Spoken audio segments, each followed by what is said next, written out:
22 na ang Pinoy athletes na kakatawan sa Pilipinas sa Paris Olympics, kasunod ng pagkakadagdag ng 4 pang pambato. Ito na ang pinakamalaking delegasyon ng bansa mula noong 1992 Barcelona Olympics. Ang paghahanda ng mga atleta, silipin natin sa pagtutok ni Dano Tingkungko.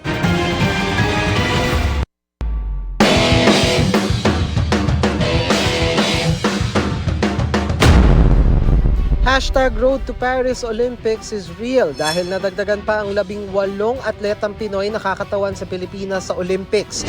Olympic-bound ng tracksters na sina Lauren Hoffman at John Cabang Tolentino at swimmers na sina Kayla Sanchez at Jared Hatch.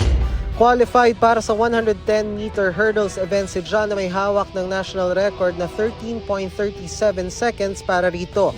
Habang si Lauren naman ang pasok sa 400-meter hurdles event na meron ding hawak na national record na 55.72 seconds dito.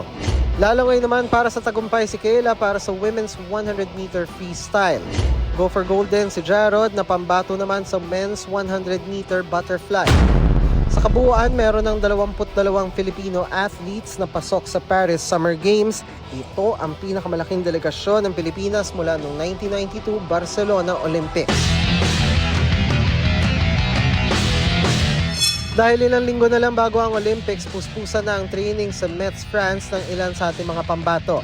Gaya na lang ni Olympian gymnast Carlos Yulo na focus daw ngayon sa strength, conditioning at techniques para sa malinis na performance sa kanyang pagsabak sa laban.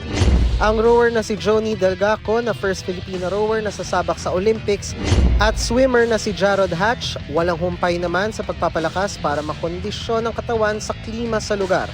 Sa July 26 ang opisyal na pagsisimula ng 2024 Paris Olympics. Para sa GMA Integrated News, Dano Tingkungko, nakatutok 24 oras.